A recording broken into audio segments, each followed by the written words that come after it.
Welcome to Southeast Utah, where what is old is new again. Uranium. I mean, it's certainly very hot, right? Prices are high. The ore taken from this mine is supposed to go into nuclear reactors around the world. Utah has been here before.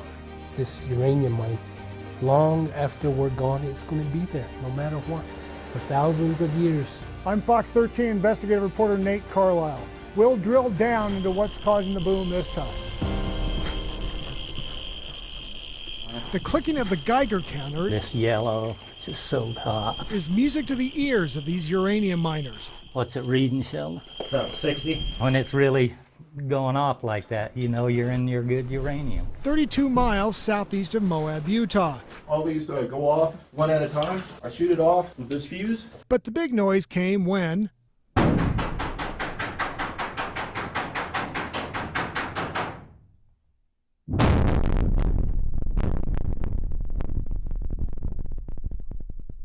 oh, okay. Yeah, I felt that concussion. They detonated explosives. Almost like a breeze come through, but it was a hard-hitting breeze. This would be a vanadium streak, and then you go into this yellow and these pretty rows of black, that's your uranium. This mine, called the Sal Complex, has opened and closed and opened again over the decades. It's currently owned by a company called Energy Fuels. It's recently been giving journalists like us tours of the mine. But this is a high-grade uranium, and there's the edge of your row right there, see it? And its mill near Blanding, Utah, where it processes uranium. Monitor the temperatures, regulate flow rates of acid. The uranium travels a few more places and undergoes more processing before it becomes nuclear fuel.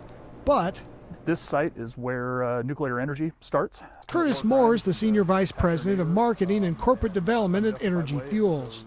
Nuclear utilities, particularly in the United States and Europe, are moving off of Russian uranium supply and coming to companies like us for their natural uranium needs. The Energy Fuels mill sits next to the Ute Mountain Ute tribe community of White Mesa. The company's mine also sits on their ancestral lands. On behalf of the Ute Mountain Ute tribe, thank you for the opportunity to provide testimony on Senate Bill 2385. Earlier this year, the tribe's chairman, Manuel Hart, told Congress about mistrust of the mill. However, the tribal community is afraid of drinking contaminated water and no one will consume it. This U.S. Department of Health and Human Services report from June concluded it's unlikely anyone would be harmed from the drinking water or breathing air in White Mesa. The Utah Department of Environmental Quality also has not recorded any abnormalities in the drinking water near the mill. If it was up to me, I would shut it down. I've said that from day one. Malcolm Lehigh, the tribal government representative for White Mesa, says concerns about the mill and mines go beyond possible pollution. The Ute Mountain Utes have long contended the mill sits on a tribe burial site. What they're doing to Mother Earth, drilling and taking off different minerals or whatever, not to thinking that it's going to make things better, but it's not. That's part of climate change, that you're taking away from the heart of Mother Nature. U.S. uranium production was once measured in millions of pounds per year. And during the Cold War, southeast Utah was the turbine of uranium mining. Miners digging and crushing the ore for both nuclear power plants and bombs. My dad long ago here, then me, and then I got two boys that mine here. Bill Hemphill has worked in the LaSalle complex since 1977. Drilling, looking for the ore. Yeah, that's the funnest part. By 2022, U.S. uranium production dropped to a fraction of what it used to be. This mine was closed about 2012 when the price of uranium sank. Now the price has gone back up, giving Energy Fuels and other companies an incentive to mine again.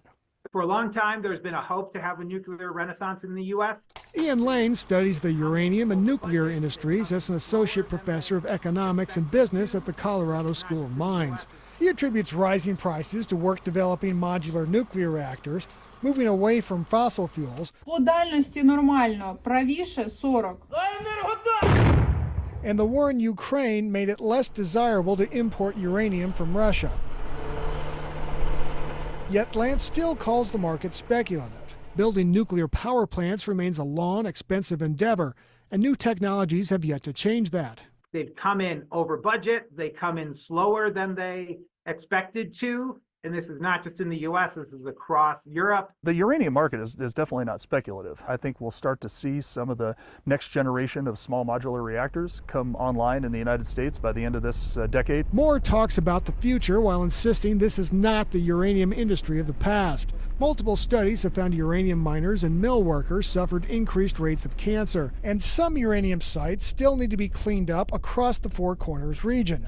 Now, Moore says, there's better technologies, standards, and government oversight. But today we have a great understanding of what the hazards of uranium mining are and uranium milling. It's a good local business. The pay's great. Not all Native Americans have the same concerns as the Ute Mountain Utes. It's all there and close to home. Taylor Buck grew up on the nearby Navajo reservation. She's worked at the White Mesa Uranium Mill for 2.5 years. I have to convince people and talk to them like, no, it's a really safe place. You'll see the radioactive signs, but it's nothing to be scared of, I think. Meanwhile, another company has announced plans to restart a uranium mine, this one near the town of Tickaboo, Utah. It will truck its ore to the White Mesa Mill for processing. But Moore says uranium mining will never again be as robust as the 1950s and 60s. Those days are over. We're never going to have an industry like that. In southeast Utah, Nate Carlisle, Fox 13 News, Utah.